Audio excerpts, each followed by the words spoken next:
मन मंदिरा गजर भक्तीचा.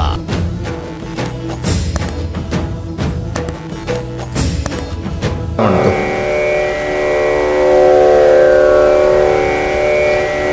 आता मुलगा आहे, अमेरिकेत शिकतोय, पहिला क्रमांकाने पास होतोय, महिना $1000 स्कॉलरशिप आहे, फोन चालू आहे, तरी पण आई म्हणते प्रत्येक 2 महिन्यांनी मुलगा फोटो पाठवत होता, तरी फोन आल्यानंतर 6 महिन्यातच सुरू झालं, बाबा तुला डोळ्यांनी केव्हा बघीन असं झालं. अरे ये रे, रजा काढून ये रे. अगं तुलाही काही कळत नाही किती नुकसान होतं असं रजा मिळत नाही. आता मुलगा आहे, मुलगा झालाय, सुस्थितीत आहे, पगार कमवतो, उत्तम आहे, हे जरी ऐकून समाधान असलं तरी पण दृष्टी सुख नाही आणि डोळ्यांनी बघितल्याशिवाय तृप्तता नाही. तसं किती जरी संतांनी तुम्ही आम्ही जाणलं, देव हृदयात आहे, तरी पण त्या हृदयातल्या परमात्म्याला असा सगुण साकार बघितल्याशिवाय जीवाला समाधान होत नाही. हेच या रामायणाचं वैशिष्ट्य आहे, नाही का? म्हणून ईश्वरी सत्ता निर्गुण आहे, तशी सगुण पण आहे. एक निर्गुण रूप आहे, एक सगुण रूप आहे. याच्याजवळ मी बोललेलो आहे, पुन्हा प्रसंग येईन ते बोलीन. आता फक्त चरित्र एवढ्यावरच आपलं लक्ष केंद्रित करायचं. रामरायाने विजय मिळवला. विजयी झाला रामचंद्र, हरिकेनाचे विश्वामित्र, घेऊन या शिष्याचा सन्मान नित्र तत्पर. एक रोडके एक बोडके एकते केवळ सुडके, अवघे नाचते हरिक. म्हणजे रामाने शिवचाप भंग केल्याबरोबर सगळे नाचू लागले. उघडे नागडे बोडके सगळे तिथे होते. आता काय जनकाचा दरबार म्हटल्यानंतर बर ऋषी काय आपापल्या पद्धतीने राहतात. कोणी दिगंबर आहेत, कोणी लंगोटी लावतात, कोणी कपडे घालतात, कोणी घालत नाहीत, कोणी जटा वाढवतात, कोणी वाढवत नाही. ज्याला त्याला जसा परमार्थ बरा वाटेल तसा तो करत होता. आणि राजा जनकाच्या दरबारमध्ये या सगळ्यांना आश्रय होता. कसेही या, खा प्या, काय वाटलं तर परमार्थ करा, नाही तर मठीमध्ये जिलेबी खाऊन झोपून राहा.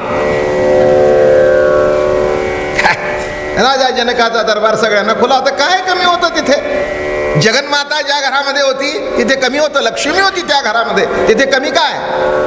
म्हणून वर्णन करतायत. एक रोडके एक बोडके एकति केवळ सुडके, अवघे नाचते हरिके, सीता रघु टिळके पर्णिली, आनंदे नाचते अवघे, झेलती गोपीचंदन रवे.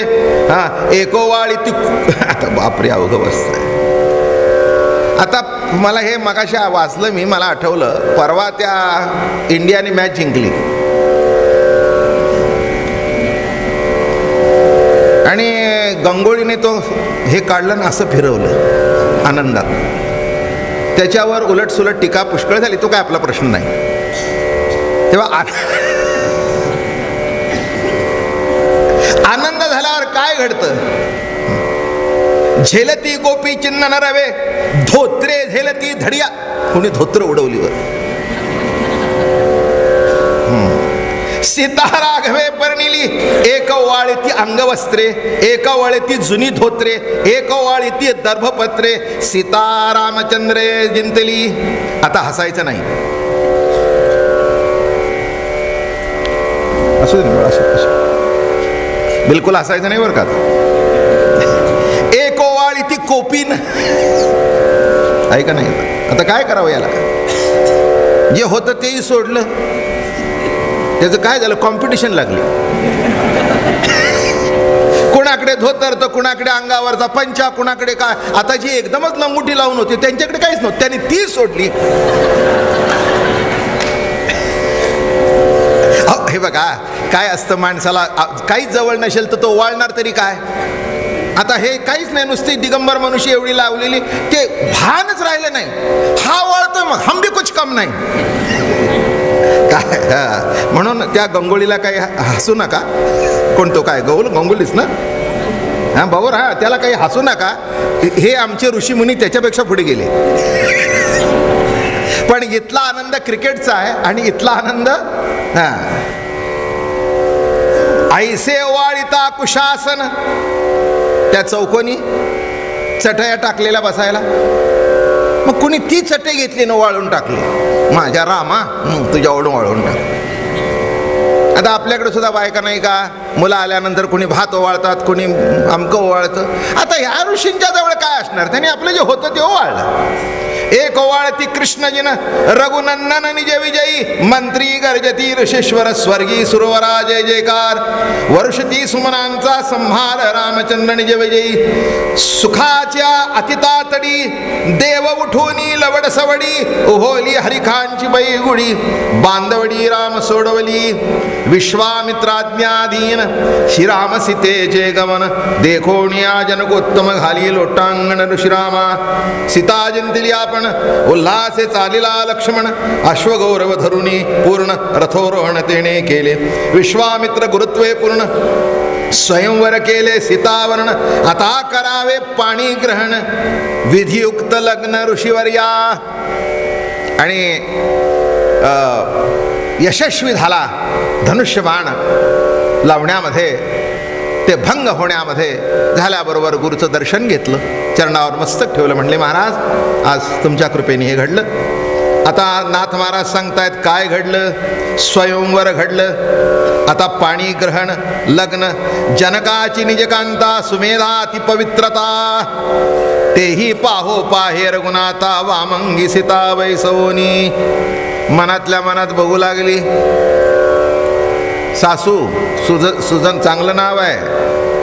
सुमेधा, जिची मेधा उत्तम आहे ती सुमेधा, जनकाच्या पत्नीचं नाव. आता जनक काय, राजा जनक विदेही, त्याची पत्नी सुमेधा. तुमची सुमेधा असेल तर ठेवा बदलताना, भांडखोर असेल तर विचार करा. जनकाची तेही पाहो पाहे रघुनाथा वामांगी सीता वैसोनी. धनुर्वंगे सीतावरण समूळ झाले निरोपण. आता राम सीता पाणी ग्रहण लग्न विधान अवधारा. सीता श्रीरामासी लग्न वचन ऐकोनी रावण. न देखची काळे वदन गेला नियोन यादवमुखी. तर कोणीतरी पंखा सोड घेतला. काय घडलं. रावणाला वाईट वाटलं.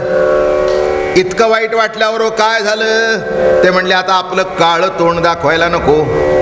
त्याला वाटलं होतं मी जिंकीन. काय एक लक्षात घ्या, मी तुम्हाला सांगू, किती कोणत्याही क्षेत्रातला कोणचा माणूस असू दे, अगदी टॉप लेवलचा असू दे, अहंकार झाल्यानंतर त्या अहंकाराचा नाश केव्हा नाही केव्हा तरी घडतच असतो. आणि त्याला कळतं आपण काही टॉप नाही. हे जीवनातलं सत्य आहे. कुणाच्या बाबतीत घडतं, ज्याचा अहंकार आहे त्याचा. जो संतांच्या देवाच्या पायाशीच राहतो तो कधीही आपल्याकडे काही घेतच नाही. त्याच्याकडे यश आलं तर तो म्हणतो देवाच्या 6 गुणापैकी 1 गुण यश आहे, तेव्हा ते यश त्याचं आहे. त्याच्याकडे श्री आली तर तो म्हणतो ही श्री माझी नाही आहे, ती लक्ष्मी त्याची अर्धांगी आहे. आणि म्हणून कोणतीही गोष्ट आपण जेव्हा आपल्या अंगावर घेतो तेव्हा त्याचा त्रास होतो. देवाच्या चरणी अर्पण करतो तेव्हा संसार असू दे नाही तर परमार्थ असू दे, देवाच्या चरणी अर्पण झाल्यानंतर जे तुमच्या वाटणीला येतो तो प्रसाद. म्हणून सामान्य माणसं आणि संत याच्यातला हा मूलभूत फरक आहे. देखो निश्राम प्रताप राजे झाले अहमकंप. तेही सांडोनिया कंदर्प दर्प गेले नृप निजनगरा. या परी राजे राक्षसा आणि राम प्रते केले विमुख प्रतापे. तेने जनकाचा अत्यंत सुख परमहरिक लग्नाचा. बरं झालं म्हणले जे जायचे ते गेले. काय असतं, काही काही आपल्या नात्या गोत्यातली माणसं अत्यंत भांडखोर असतात. तुम्हाला अनुभव असेल, म्हणजे मी काय सांगायची गरज नाही. इथे प्रत्येक माणसाला हा अनुभव आहे.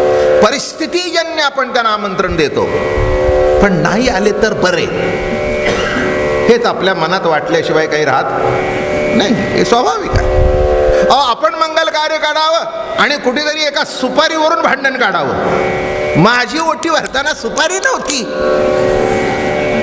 आता याला काय करावं या सुपारीला? नाही किती अवघड. एका सुपारी पानं नव्हती.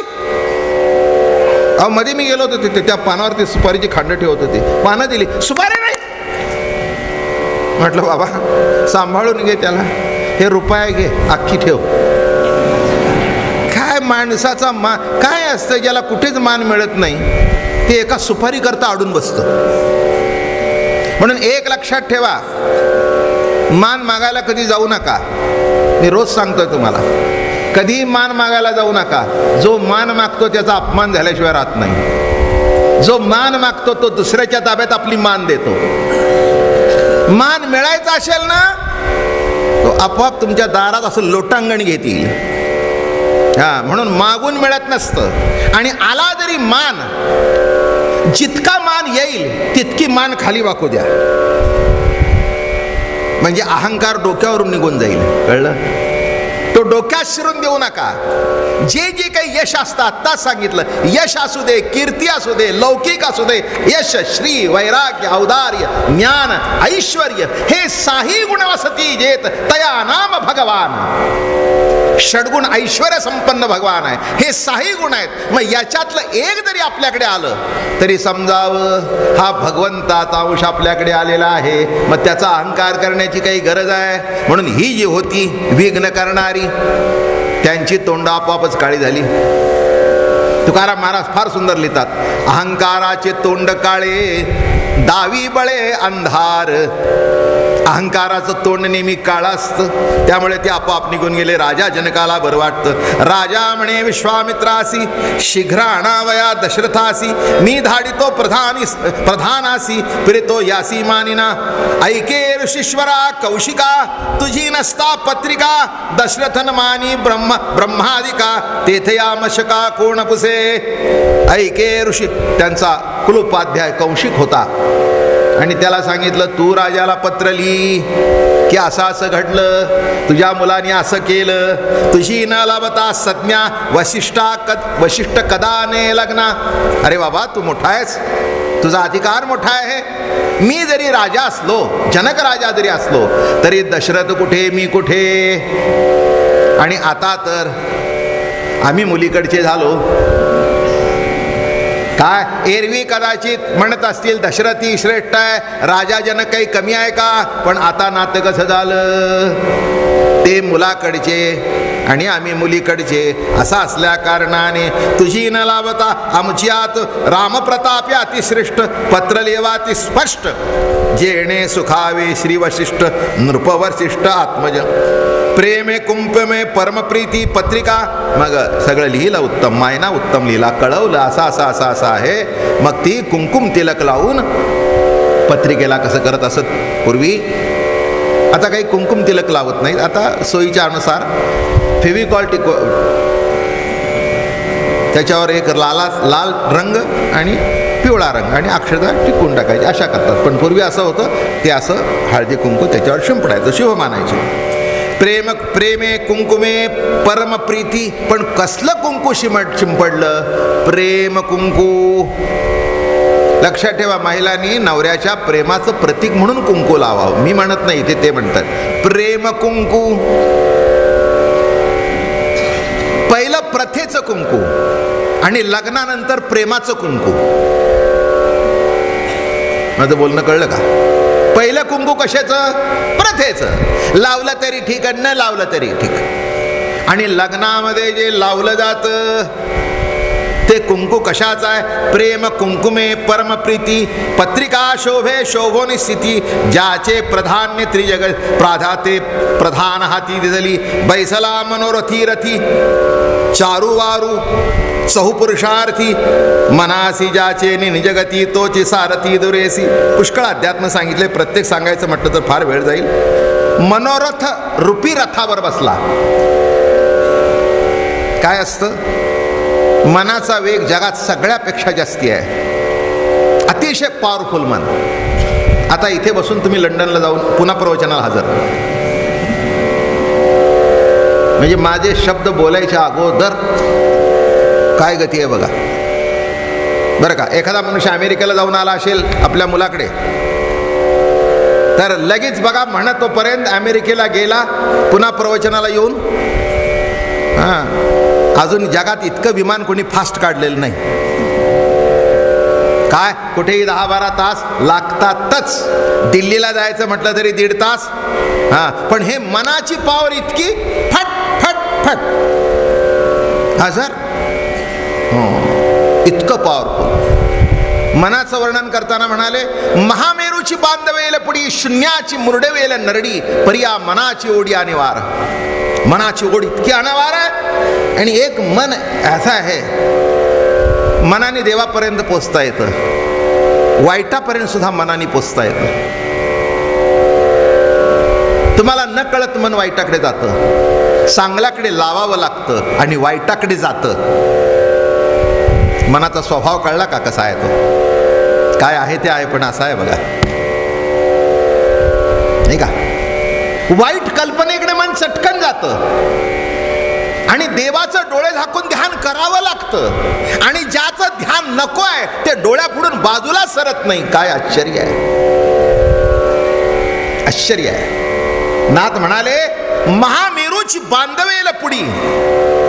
महामेरू इतका मोठा आहे पण त्याची पुढी बांधता येईल, शून्याचं नरड फोडता येईल. पण या मनाची ओढ इतकी अनवार आहे, यांनी भल्या भल्याला पटलं. जे म्हणाले आम्ही मन जिंकलं, जिंकलं म्हणतोपर्यंत अशी टांग मारली. त्या रावणाला कसं झालं बघा, ते उतान पडलं. असंच आहे, ऋषीवर्यांनी हजारो वर्षे डोळ्या झाकले पण एका क्षणामध्ये खलास झालं. म्हणून मनोरथ रथी चारुवारी चाहू पुरुषार्थ. 4 घोडे जुंपले, ते 4 पुरुषार्थ म्हणजे धर्म अर्थ काम आणि मोक्ष. हे 4 पुरुषार्थ. मनासी ज्याचे निजगती, तोची सारथी धुरेसी. आता रथ चालवायला सुद्धा असा बसला की मन गेलं की घोडे गेले. ओ आता हे म्हणाल, तुम्ही मागाशीच म्हणला असली विमानं नाहीत, पण आता हे रथ रामाचे आहेत ना.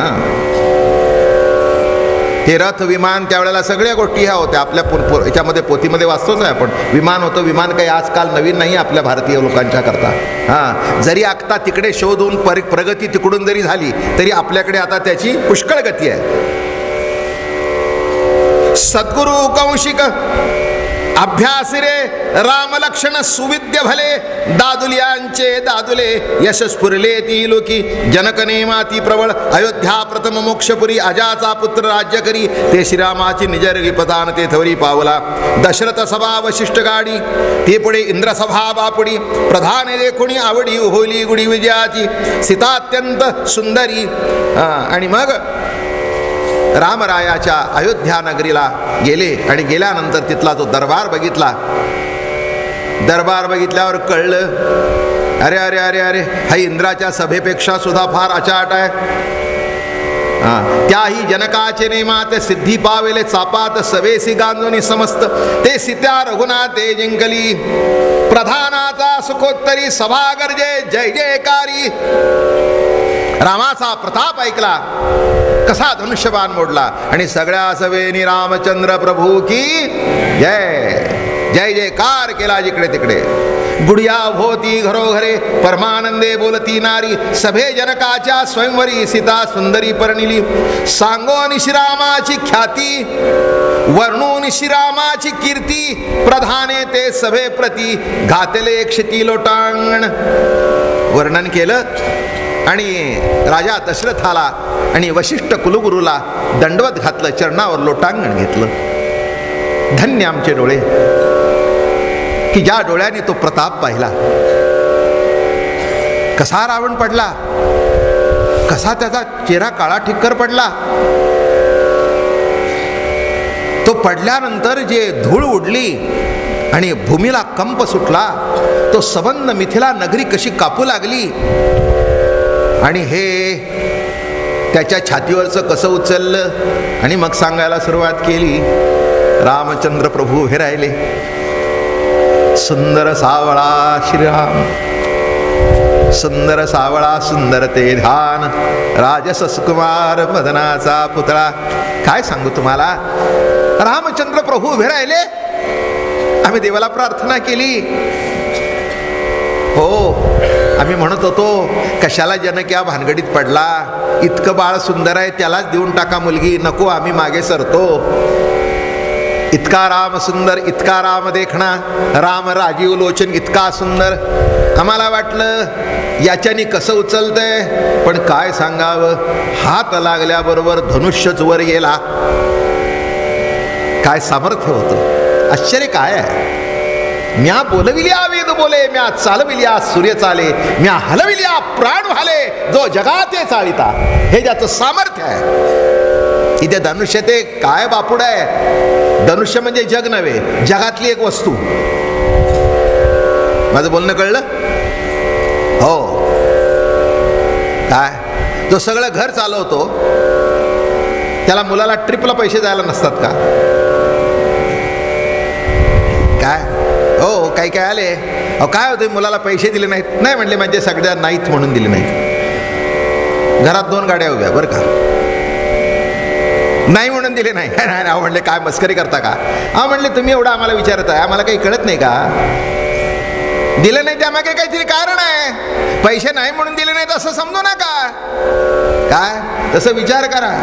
जो जग उचलतो, मागच्या अवतारामध्ये करंगळीवर उचलला, तर इथलं धनुष्य ते काय. अहो धनुष्य मिजाज काय करील. काय जगातली कोणतीही वस्तू जरी असली तरी ती दुसऱ्या पुढे मिजाज मारते, त्या मालका पुढे नाही. अल्सेशियन कुत्र जरी असलं ते मालकाचे पाय चाटतं, बाकीच्याला फाडून खातं.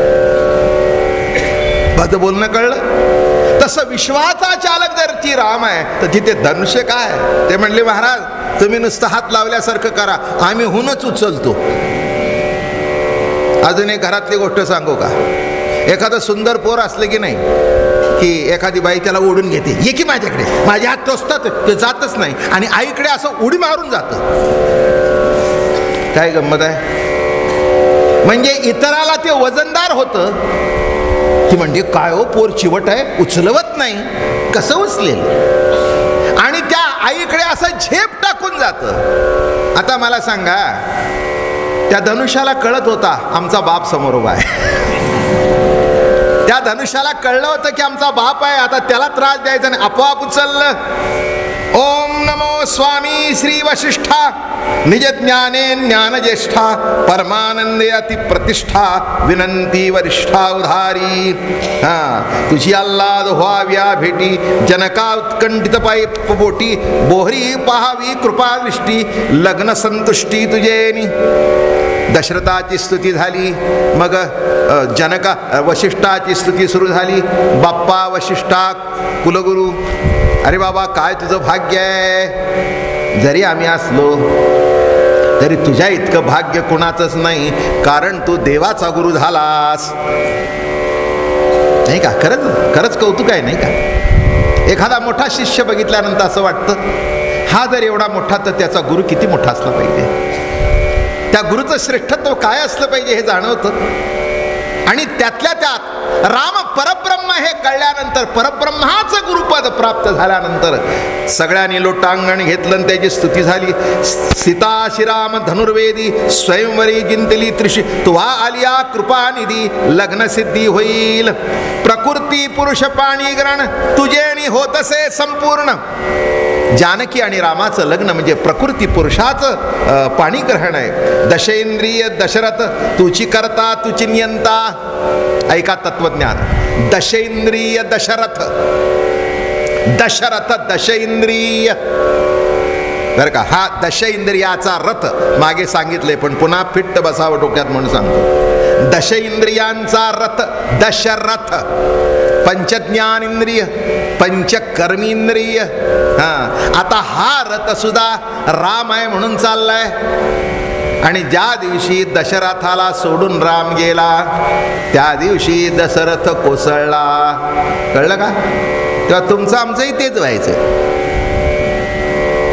काय. म्हणून इथे बसलेले सगळे दशरथच आहेत.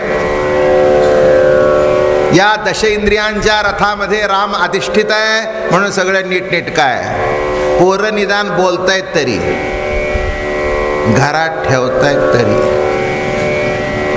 आणि ज्या दिवशी या दशेंद्रियातल्या रथाला राम सोडून जाईल, याच्याशिवाय दुसरा तुम्हाला सद्गती नाही.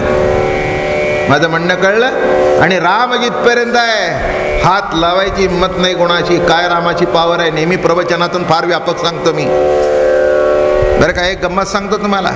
एखाद्या माणसाला कोमा होतो आणि कोमामध्ये गेलेला माणूस वर्ष तसाच असतो. त्याला लघवीला कळत नाही, त्याला झोप कळत नाही, त्याला खाणं कळत नाही. आणि माणसांना इतका त्रास होतो. घरातली माणसं म्हणतात मेलेलं बरं, पण कुठे मरतंय? मेलेलं बरं, कुठे मरतंय? मला म्हणले महाराज फार त्रास झालाय. म्हटलं द्या पेटवून. त्रास झाला तर द्या पेटवून. कचरा जाळतो ना, जाळून टाका. म्हणले महाराज कसा कचरा म्हणावा, अजून दुगदुगी. हे तर वर्मय. म्हणून एक सांगतो, सगळ्या जगाने तुम्हाला सोडून जाऊ दे, काही फरक पडत नाही, पण तो गेल्यानंतर संपलं. आणि तो आहे तिथपर्यंत जगाला वाटलं हा निकामी आहे, पेटवून द्यावा, हिंमत नाही. डॉक्टरला घेऊन येऊन त्याला सांगा 1 लाख देतो, दे मेलं म्हणून सर्टिफिकेट. तो म्हणला 1 लाख घेऊन मी मरू का? नाही म्हणजे मला मारताय का? कारण असा कायदा आहे की स्मशानात गेल्यानंतर डॉक्टरचं सर्टिफिकेट घ्यावं लागतं आणि नेमकं लिहावं लागतं कशाने मेला. नॅचरल डेथ ठीक आहे चला. पण काही भानगड असेल तर सव्याच्छादन करून फाडून 12 भानगडी होतात. म्हणून लक्षात ठेवा, तो जिथपर्यंत तुमच्यात आहे तिथपर्यंत तुम्हाला कोणी हात लावणार नाही. दशेंद्रियांचा रथ दशरथ हे सांगण्याकरता एवढा प्रपंच केला. तुझी आज्ञा अति समर्थ मंडळी काठी वंद्यादित्य, तुझे नीरवंश सनात लग्न समाप्त. स्वस्ती श्री अजात्मजा. अजात्मजा म्हणजे दशरथ. सूर्यवंशी वंशध्वजा प्रताप प्रौढी दशरथ राजा. श्रीराम तुझ्या निजविजी, श्रीरामाची निजजनी अनावया सुखासनी. भरत शत्रुघ्न पै दोनी गजारोणी आणावे. राये नगरी क्रमोनी निशी, सांगे समंत प्रधानासी. आमंत्रण मिळालं या परी प्रतापे रघुनाथ. विश्वामित्र सुविद्या ऋषीची आज्ञा यावे लग्नार्थ. आम्ही सर्वथा तेथे जाणे. पत्र ऐकल्यावर ऑर्डर सुटली. सुमंत प्रधानाला सांगितलं चला तयारी करा. भांडारे उघडी उठावटी, काढी द्रव्य कोट्यान कोटी. भरावे गजवाजाची पुष्टी, उरले शकटी द्रव्य भरी. मुकुट कुंडले अलंकार रत्न मुक्ता फळे संभार. एखाद्या पुढाऱ्याचं लग्न असलं तर सध्या काय सध्या राजेच आहेत ते.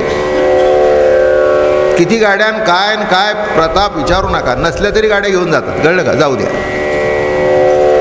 काय काही काळाची सत्ता हातात आली तर असं होतं, माणसं त्या लग्नाने दिपून जातात आणि सांगायला येतात काय 2000चं ताट, काय पाय ठेवायला गालिशा, काय तुम्हाला सांगू, काय थाट, काय कारंजी, काय काय काय आता यांचं जर असं तर रामाच्या लग्नाचा काय थाट. इथे लक्ष्मी अशी आली नव्हती, मागच्या दाराने पुढच्या दाराने वाजत गाजत आलेली होती. बोलणं कळलं? लक्ष्मी पुढच्या दाराने वाजत गाजत आली होती, वाममार्गाने आली नव्हती. त्यामुळे रामाचं लग्न म्हटल्याबरोबर ती अर्धांगीच आहे. तिथे 1 रुपया असेल तर ती भांडार शतपटी झाली. राजपत्न्या सुकुमार सुखासनी साळंकार. छत्रे पालवे छत्रे गजर अतिशीघ्र चालो दे. रायासी अल्लादा निवार. भरत शत्रुघ्न निजकुमार. साळंकृत मनोहर रथी सत्वर वैसले. आणोनी उत्तमा रथासी. राये बैसविले ऋषी महाऋषींशी. सगळे ऋषी होते. काय त्यावेळेला रथ होत्या, आता गाड्या आहेत. Rolls Royce Mercedes. असा ताफाच्या ताफा जातो. त्यावेळेला रथ सुंदर होते. ज्याच्या वचना वाचनी पडिपाडी अहम कोहम सोहम गती नामकीर्ती विरक्ती भक्ती ही ती पेणाती वस्ती. चौथे पेणे रघुपती निज आत्मप्रती भेटले. अहम कोहम सोहम गते याची तिही पेणे तिन्ही वस्ती. तिन्ही क्रमोनी चौथी राम निश्चित भेटला. सगळ्यांना भेटले. ज्यांच्यात अहम होता त्यांना भेटले, ज्याच्यात कोहम होता त्यांना भेटले, ज्याच्यात सोहम होता त्यांना भेटले. या सगळ्यांना रामाने भेटले. चला, दृश्यद्रष्टा दर्शन स्थिती याची तिही पेणा तिन्ही वस्ती. तिन्ही क्रमोनी चौथी राम निश्चित भेटेल. सूर्याचा मुख्य मनुपुत्र मनुचा इक्ष्वाकु पवित्र तेने अयोध्या मुक्त क्षेत्र केले नजर निगर्भासा. आता इथे असा प्रश्न केला की या सूर्यवंशाचा वृत्तांत सांगावा आम्हाला. कसे आले, हा कुणाचा मुलगा, कसा वंश. एची वंशी पृथु चक्रवर्ती रसातळी जाता क्षिती पृथ्वीने धरली निजात्मशक्ती. पृथ्वी म्हणती त्या पृथ्वीने तिला धरली म्हणून हिला पृथ्वी म्हणतात. पृथ्वीराजाने तिला धरली म्हणून तिला पृथ्वी म्हणतात. ये जीवंशी उत्तान चरण शिवी चक्रवर्ती रुक्मांगद येची वंशी त्याचा पुत्र धर्मांगद. येची वंशी अंबरीश वृतसाधोनी द्वादशी देवाणीला गर्भवासी. अंबरीश सुद्धा याच वंशात झाला की ज्यांनी देवाला सुद्धा 10 गर्भवास आपल्याबरोबर करायला लावले. आपल्याला माहिती आहे की जगद्गुरु तुकाराम महाराजांचे अवतार म्हणजे अंबरीश राशाच्या परंपरा. अंबरीश प्रल्हाद उद्धव अंगद नामया तुकया.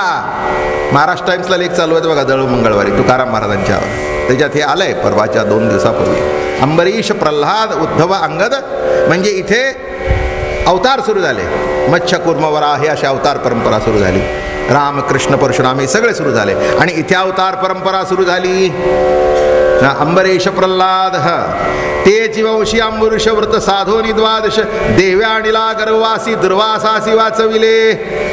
भागीरथी निजात्मशक्ती आणोनी भागीरथी पूर्वज तारले किती सांगत तेच्या जगती. भगीरथ राजा याच कुळातला रववंश अति निष्पाप कामधेनू प्रसन्न पूर्ण. रघुपुत्र पावला सुलक्षण त्याचे नामे रघुनंदन वंशीचा दान म्हणती. रघुराजाच्या कुळामध्ये आले म्हणून त्यांना रघुनंदन म्हणतात. त्या आजा त्याचा मुलगा आजा आणि आजाचा मुलगा दशरथ. थोडक्यात सांगितलं ही अशी परंपरा झाली. त्याचे पुत्र 4 जण. त्या दशरथ राजाला 4 मुलगे झाले. राम लक्ष्मण आणि भरत शत्रुघ्न. स्वर्यवंशी जे भूप सांगितली आता अतिप्रताप तो तुझा कृपानुकंप तो सद्रूप सद्गुरु.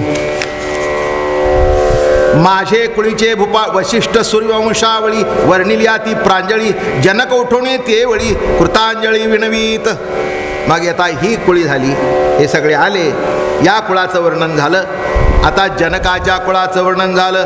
माझे कुळीचे भूपाळ ख्यातिवंत अतिप्रबळ रावळे परिसावे सकळ कुळसकळ निमीचा सुत मिथी सोजवळ. निमी वंशातून आले. त्याचे पूर्वज कोण आहेत? निमी आहे. मिथिपुत्र प्रथम जनक जो का अत्यंत सात्विक पुत्रप्राय पाळी लोक या लागी जनक नाम. लक्षात घ्या, निमीच्या वंशामध्ये जनक आले पूर्वीचे आणि ते प्रजेचे पित्यासारखं पालन करत होते, जनकासारखं पालन करत होते. म्हणजे प्रजा म्हणून नाही, प्रजेचं पालन कसं पुत्रवत करत होते, आपली मुलायत असं करत होते. त्यामुळे त्याचं नाव जनक पडलं. या लागी जनक नाम त्यासी. त्याचा पुत्र धृष्टकेतू जनकवंशी अतिविख्यातू दळबळे प्रता. त्यापासून अनेक अनेक जनक नामाचे नृपदेक. तेही सांगता बहु स्वकीर्ती जनक स्वदेह विदेह जनक. त्या माजिले मी एक निजसेवक तुमचा. अनेक जनकराजे होऊन गेले, त्यापैकी मी एक आहे. त्यापैकी मी एक आहे. मग मी युद्ध केले घ्यावया आमच्या परराज्यासी. हिरोन न्याव्या स्थितीसी सुधनवाला अति क्रोधेसी. असं आमचं राज्य सुंदर चालू असताना सुधनवा तिथे आला आणि त्यांनी युद्ध केलं. त्याला युद्धामध्ये मी हरवलं आणि त्याचं जे राज्य आलं ते माझ्या बंधूला दिलं. कुशध्वजासी म्या दिले. कुशध्वज माझा धाकटा बंधू. थोडंसं हे समजून घेणं महत्वाचं आहे. हां, राजा प्रतापे प्रताप सुद्धू, त्याच्या कन्ये दोघी वधू, वर संबंधू करू इच्छी. सीता दिदली रामाशी, उर्मिला दिदली लक्ष्मणासी, मांडवी दिदली भरितासी, शत्रुघ्नाती श्रुतिकीर्ती. नावं चांगली आहेत, मांडवी, श्रुतिकीर्ती. हां, ही ठेवा नावं मुलींची. काय हो, एक एक ऋषीची नावं सुद्धा आपण जर शब्दकोश बघितले तर इतकी इतकी सुंदर सुंदर नावं आहेत. हां,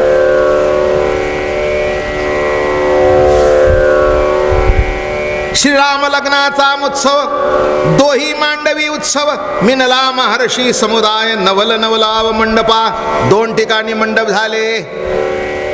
एक जानकीचा वरपक्षाचा मंडप आणि एक वर पक्षाचा आणि वधू पक्षाचे 2 मंडप झाले. वरिया शकार स्मृती पुराणे, चारी पुरुषार्थ, वशिष्ठ पुरोहित सबद मंडप, कापडीला उपनिषदे, शोभा शोभे त्रिशबुद्धी चिदानंद मंडप, मंडप शोभा शोभे कैसी. कन्या मंडपी स्तंभ भावाचे, कन्येच्या मंडपामध्ये भावाचे स्तंभ होते, खांब. वरमंडपी वित्तान ब्रह्म, कन्याग्रही दाटुके कर्म, कर्म निष्कर्म वरग्रही. हा, कन्येच्या मंडपामध्ये खूप गडबड होती. दाटुके कर्म, कर्म निष्कर्म वरग्रही. मुलाच्या तिथली माणसं निवांत बसली होती लोडाला टेकून, कारण त्यांना काही नाश्ता करायचा नाही, आणून द्यायचा आणि मग खायचा आहे. तुम्ही नेहमी बघा की मुलीच्या बाजूला जी गडबड असते ते पुरुषाच्या बाजूला गडबडच नसते. मुलाकडचे ते निवांत उठतात. अहो, पाणी गार होऊन झालंय, मग द्या की तापून. सकाळी 10 वाजतापासून नाश्ता सुरू होतो, घ्या की घ्या की, घेऊ की. आणि 10 वाजता गार झालेला आला, गार आणला, दुसरा करू ना. कारण एकच दिवसाचं मी जास्त, पुढे घरी गेल्यावर खेटर तयारच असतात.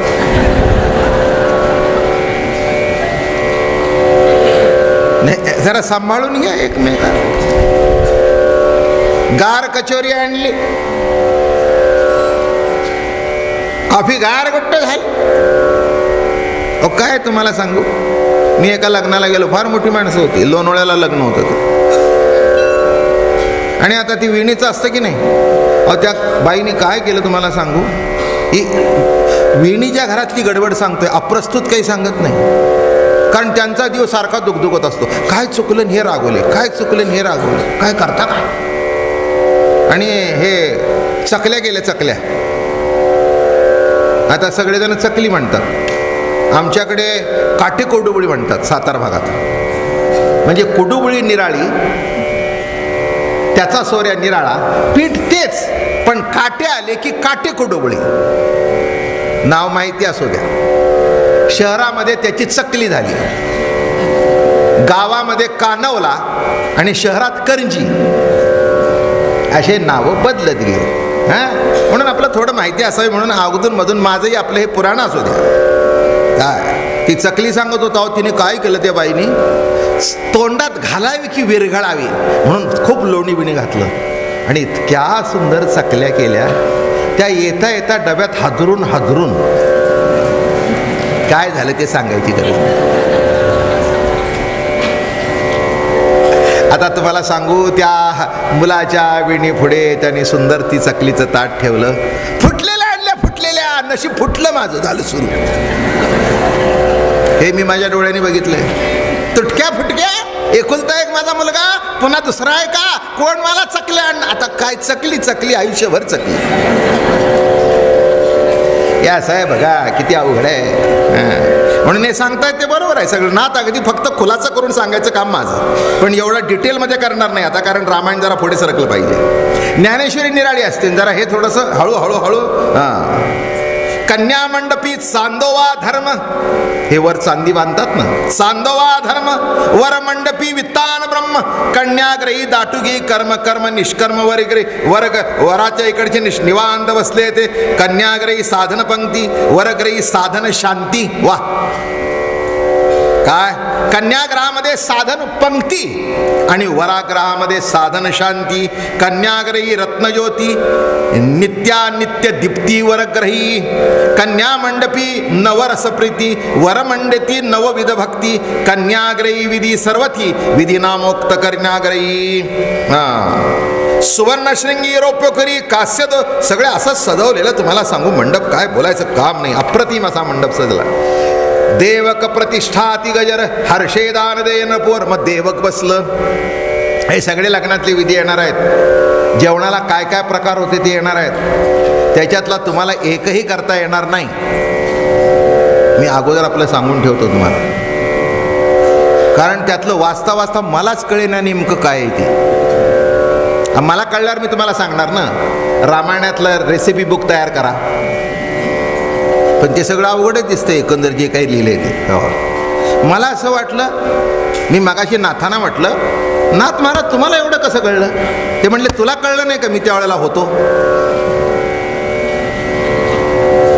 म्हटलं महाराज कान धरले, आमच्या लक्षातच नाही. आम्ही समजतोय तुम्ही कलियुगातले.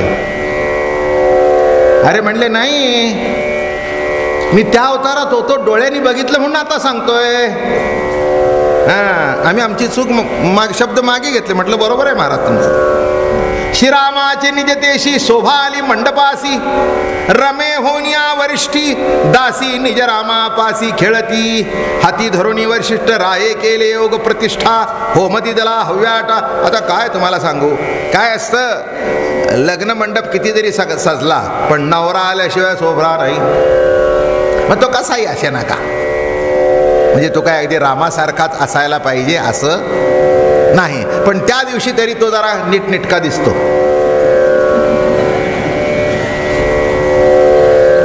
त्या दिवशी ते उगीच आपलं ते सूट बीट घातलेलं. मी नेहमी सांगतो, it doesn't suit him at all. आणि जे सूट होत नाही त्याचं नाव सूट. कळलं? मराठी इंग्रजी आपलं कॉम्बिनेशन करून सांगितलं. कधीच घालायचं नाही. त्या दिवशी उगीच ते सासऱ्याकडून फुकट मिळतं. नाही, फुकट मिळतं म्हणून त्या सासऱ्याला 3-4 हजाराच्या खड्ड्यात घालायचं. अहो सध्या कोटाची शिलाई सुद्धा 1,500 2-2 हजार रुपये घेतात. 3,000 रुपये आणि 3-4 हजाराचं कापड 7-8 हजार, आणि पुन्हा ते घालायचंच नाही. कारण लग्न झालं, यानाही मानवलं तिनाही मानवलं.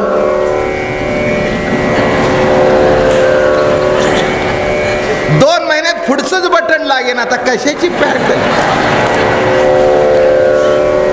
त्यापेक्षा मला सांगायचंय, नुसता हिंदुत्वाचा गजर करू नका. वेश सुद्धा जरा हिंदूंचा ठेवा. वाया घालवायचे नाहीत ना. त्याला सांग ना, जरा 4-5 लेंगे द्या, 4-5 सदरे द्या, जरा ढगळ अंगाचे द्या, एकदम फिटिंग नको. पुरुषांना फिटिंग होण्याकरता काही पुरुष बायका आहेत काय? जरा आगळ ढगळ. आता आमचं माप सांगतो मी. आता आम्हाला हात अशी वर करायला लागतात. तो शिंप्याने माप घेतले की नाही, मी असं वर करून बघतो. हे हलवर झालं ना म्हणजे बरोबर. आता प्रवचन करताना वर झालं, ते जर वरच झालं नाही तर मग कसं होतं? म्हणजे आमचं माप मी तुम्हाला सांगितलं. असं ढगळ. पुरुषाचं माप कसं तुम्हाला माहित नाही. पूर्वीच्या काळामध्ये घरामध्ये बंडी घालायचे आणि 4-5 भावामध्ये एकच अंगार खा, आणि त्याचं माप बीप काही नाही. हात लांब झाले तर, कारण सुरकुतीचा अंगार खा, लांब झालं तर वर करायचं, ढिलं झालं तर खाली ओढायचं.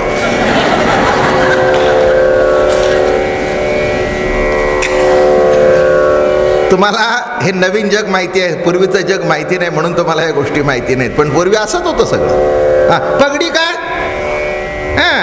एकाने आणि करताच बाहेर जायचं, बाकी सगळे घरात राहायचे. असो पुष्कळ वाळेल रामायणे. पूजिले वशिष्ठ वामदेव कश्यपादी ऋषी समुदाय. पूजला मातुळ महाभाऊ, पूजला राहो दशरथ. अत्यंत श्रद्धा जानकी जनकू, तेणे पूजला श्रीराम जनकू. सोयरा सगळे सोयरे धारे, एकमेकाचं पूजा झाली. या या या या या हार नारळ अमक तमक.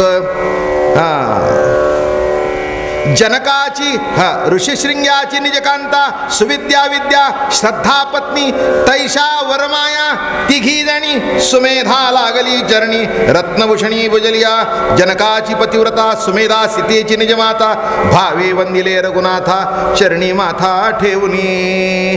हो, सासू जरी असली तरी जावयाचं दर्शन घ्यावं लागतं. तो देव आहे त्या दिवशी. तिथल्यानंतर जा वाया झाला तरी हरकत नाही.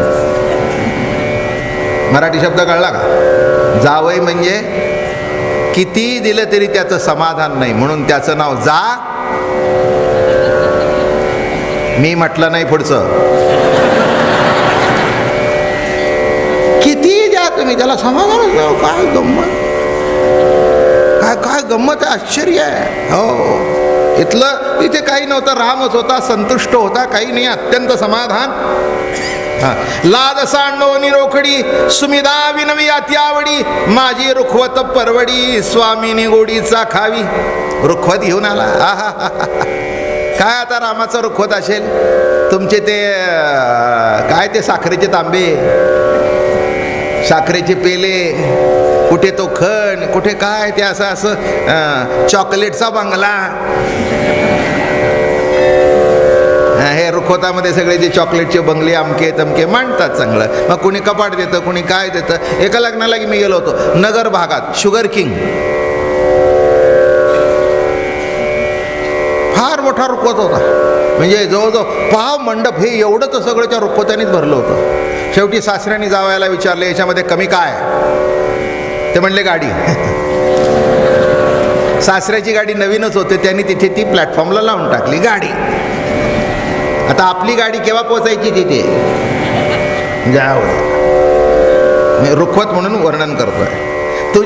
तुझे निउद्देश सतत परिपाक केले बहुत भावाचा भोगता तू रघुनाथ मनोरथ पुरवावे. सुमेधा सासूनी वर्णन विनंती केली. रामराया आम्ही तुला ओळखतो, केवळ तू आमचा जावई नाहीस तर तो कोण आहे? आमच्या मालका इतकं जरी कळलं नाही तरी थोडं तरी कळलं. इतरासारखा तू नाहीस, या सर्वापेक्षा काहीतरी निराळा आहेस एवढं तरी आम्हाला कळलं.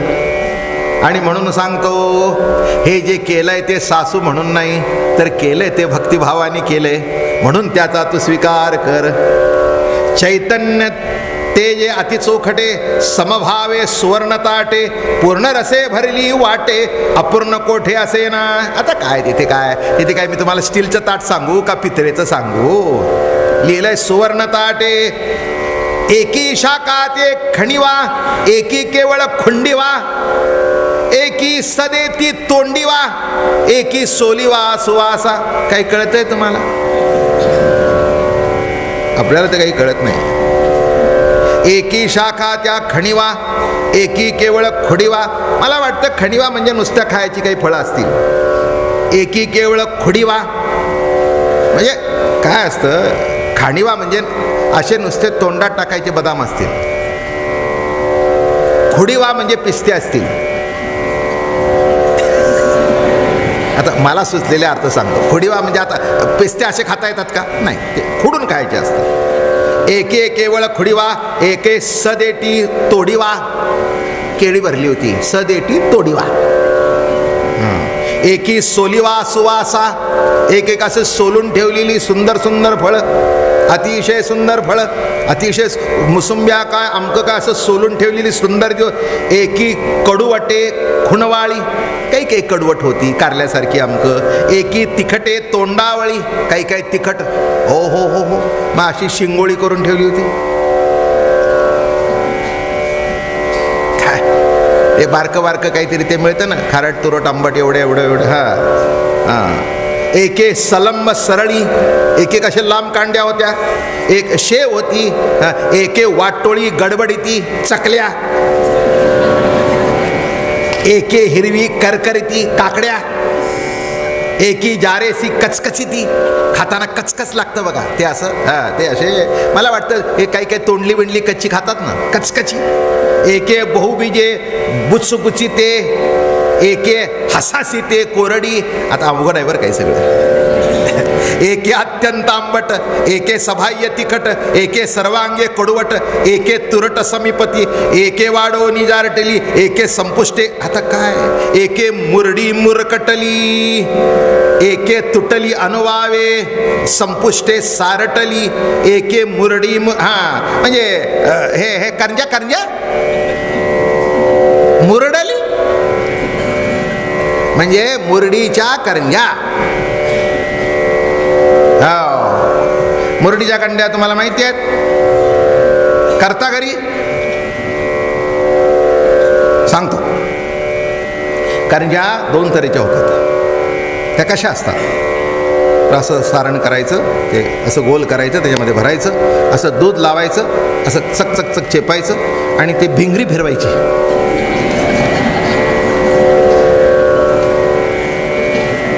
म्हणजे चमच्याने असं करायचं आणि याने फिरायचं. आणि या काय होतं बरं का, त्या टाकल्या की असं तोंड उकलतं.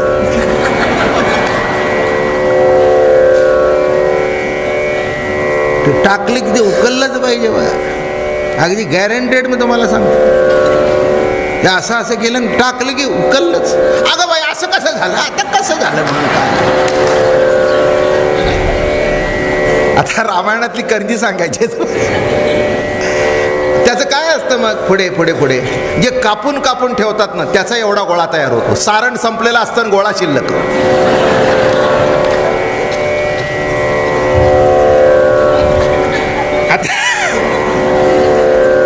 आता शेवटी प्रश्न पडत असतो की त्याचं काय करावं. बरं, त्याच्यात एवढं ते हे काय सपिटी लावलेली असते, म्हणजे ते चांगलं पदर धरावा म्हणून.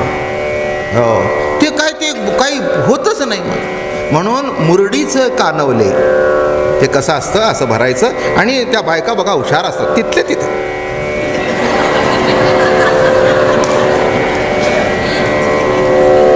अशी ती वेणी तयार होते. आणि तोंड अशी आतमध्ये दुमडल्या कारणाने ती करंजी कधीही फुटत नाही. म्हणून ज्या सुनांची, ज्या सासवांची तोंड आतमध्ये मुरडलेली आहेत,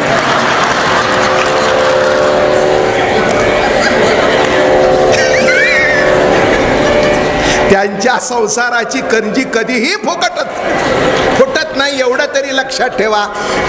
रामाचं काही घेऊ नका, पण एवढी मुरडीची करंजी घेऊन टाक. कळलं का? काय ती वेणी, ती कधी फुटत नाही. कारण जे कापलेलं आहे ना ते फुटणारच. किती अवघड हो. म्हणून ही मुरडीची करंजी मी तुम्हाला एक सांगतो. ज्या बाईला जीवनामध्ये आणि ज्या पुरुषाला, कोणी का असू द्या, आता पुरुष बाई सोडून द्या, संसारामध्ये ज्याला मुरड घालता येते आपल्या स्वभावाला, आपल्या वृत्तीला, आपल्या कर्माला, तोच यशस्वी होतो. मुरड घालणं म्हणजेच राम. मन मंदिरा गजर भक्तीचा.